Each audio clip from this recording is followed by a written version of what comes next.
அஸ்ஸலாமு அலைக்கும்.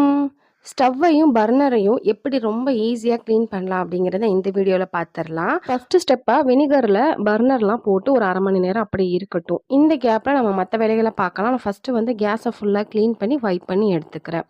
ஸோ, இப்போ ஒரு 1/2 மணி நேரம் கழிச்சு அந்த பர்னர்ல இருக்க துருவலாம் பார்த்தீங்கன்னா, வினிகர்லயே வந்திருக்கும். நான் ஒரு பழைய டூத் பிரஷ் எடுத்து ஃபுல்லாவே நல்லா கிளீன் பண்ணி எடுத்துக்கிறேன். இந்த தண்ணிய பார்த்தீங்கனாலே தெரியும். ஃபுல்லாவே அதில இருக்க துரு, டஸ்ட்டு, அழுக்கு எல்லாமே அதில அப்படியே கலெக்ட் ஆயிடும். நம்ம ரொம்ப ஸ்ட்ரெயின் பண்ணவே தேவையில்ல. ஒரு 1/2 அன் ஹவர் நீங்க இத ஊற வச்சு எடுத்தீங்கன்னா போதும். இப்போ இது ஃபுல்லாவே நம்ம கிளீன் பண்ணியாச்சு.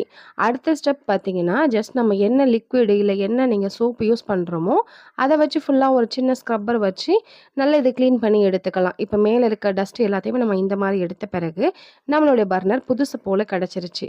ஸோ, இத நம்ம கேஸ்ல ஃபிக்ஸ் பண்ணிக்கலாம். பார்த்தீங்கனாலே தெரியும். ஃபர்ஸ்ட்டு எப்படி இருந்துச்சு கேஸ், இப்ப எப்படி மாறியிருக்கு அப்படிங்கிறது. இந்த மாரியான வீடியோஸ்க்கு நம்மளோட பேஜ ஃபாலோ பண்ணி